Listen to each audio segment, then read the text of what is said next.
La prochaine notion qu'on va regarder, c'est les entêtes et les pieds de page. Fait que comment je peux faire pour pouvoir créer un en-tête une seule fois, puis ça va se répéter sur toutes les pages que je veux, sauf par exemple, disons, la première page. Et comment je peux faire un pied de page, mettons, qui va contenir le numéro de la page courante, le nombre total de pages, le nom du document, qui va se répéter sur toutes les pages, sauf la première page de mon document. Donc, comment qu'on peut faire ça? Bien, premièrement, il faut accéder à l'interface de gestion des pieds de page puis des en-têtes.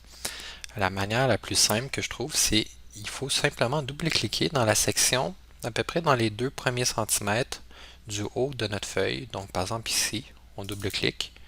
Et là, on a l'interface d'édition des en-têtes et du pied de page qui apparaît. On peut fermer cette interface-là quand ça vient avec un ruban, le ruban création pour les en-têtes et pieds de page qui s'ouvrent, qui permettent de configurer certains éléments ici. On va le fermer en pesant sur le X ici, fermer l'entête et pied de page. L'autre manière qu'on peut faire, qui est moins cool, c'est qu'on va dans Insertion et on va chercher en-tête ici. Et là, Word te propose des en-têtes vraiment moches et en bas, tu as modifié l'en-tête qui apparaît ici. Et là, ça te réaffiche le même menu. Bon, première chose qu'on va faire, nous, dans notre cas, c'est qu'on va dire que notre première page est différente de toutes les autres. Fait que l'entête et le pied de page, ça ne va pas être la même que le reste du document. Fait que quand tu es dans le ruban création, première page différente, tu le coches, comme ça ici. Donc, on voit également qu'il a changé le nom. Maintenant, c'est marqué premier en tête, section 1, puis premier pied de page, section 1. On va se déplacer à notre page 2, puis on va faire la configuration qui nous intéresse dans la page 2. Donc, la page 2, ce qu'on veut faire, c'est, on va mettre par exemple notre nom à nous, puis on va mettre à droite, à l'extrême droite, sur le même paragraphe, la date et heure. Donc, comment qu'on va faire ça? Parce que mettre deux éléments l'un à l'extrême de l'autre, ça, on n'a pas vu comment. Mais ça se fait avec une notion qu'on appelle les tabulations et les taquets de tabulation. Et ça se trouve que dans le cadre des entêtes et des pieds de page, il y en a déjà qui sont prédéfinis sur le paragraphe sur lequel on se trouve. Fait que sans qu'on rentre encore dans cette notion-là, on va être capable de le faire. Fait qu'on va commencer par écrire notre nom ici. Mettons Kevin Leduc. Et par la suite, je vais faire le bouton tabulation. Fait que celui qui est juste en haut de Caps Lock ou verrouillé majuscule. Tu pèses dessus. Tu te rends compte que ça vient de créer une petite flèche comme ça d'une certaine taille. Mais le paragraphe il est défini que lorsqu'on pèse sur Tab, il va avoir une tabulation qui va se rendre jusqu'au milieu de la page ici. Et on pourrait ensuite écrire du contenu qui va s'aligner au centre. Fait que ça va être au centre de la page.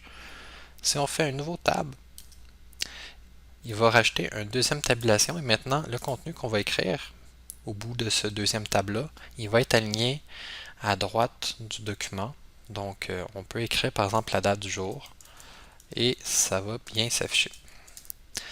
Bon, comme ça ici. Puis là, si je veux sortir de ça, parce que je trouve que j'ai fini, je peux utiliser le bouton fermer l'entête de pied de page ou je peux double-cliquer sur le contenu pour y retourner. Si on regarde rapidement, mettons j'ai fait ça, je retourne dans mon document puis je me déplace vers le bas, on se rend compte que ça s'est bien, que mon en-tête s'est bien suivi. Ça s'est bien suivi, ça s'est bien suivi. Fait que ça fonctionne bien jusqu'à date. Sauf la première page, il n'y en a pas, c'est parfait. Mais on a remarqué peut-être un petit bémol, c'est ici. Il n'est pas super bien aligné. Fait que ce qu'on va faire, c'est qu'on va double-cliquer sur l'entête et on va aller chercher dans la règle horizontale un petit taquet qui s'est marqué tabulation droite.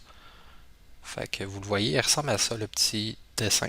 Tu tiens enfoncé, puis tu vas glisser plus à droite. Comme ça ici. Donc maintenant, si je quitte et je retourne en arrière, tout est bien aligné. Donc, on va faire le même principe, mais pour le pied de page. Donc, je vais retourner dans ma page 2 qui est ici. Puis, je vais aller mettre quelque chose en bas. à gauche, puis en bas à droite. Donc en bas à gauche, j'aimerais ça afficher le nom du document. Mais je ne veux pas l'écrire moi-même, au cas où qu'un jour il change. Donc j'aimerais ça que ce soit un champ qui soit calculé, puis que j'aille pas à l'écrire moi-même. Fait que je pourrais aller dans le ruban création qui apparaît juste quand on est dans le pied de page ou l'entête, dans les quick parts ici, dans la section insérée, puis on peut aller chercher des champs. Puis il y a un des champs, donc des champs, c'est des informations qui sont calculées selon les métadatas du document, où est-ce que tu te trouves, etc. Donc un des champs, c'est le file name, donc le nom du fichier. On va double-cliquer dessus pour le mettre ici.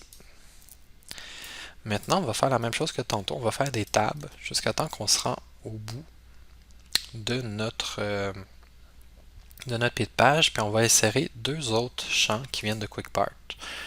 Le premier champ, ça va être le numéro de la page courante. Donc, il s'appelle num. Non, il s'appelle page. Fait que page, c'est marqué dans la description, insère le numéro de la page active. Fait qu'on va mettre lui. On fait OK.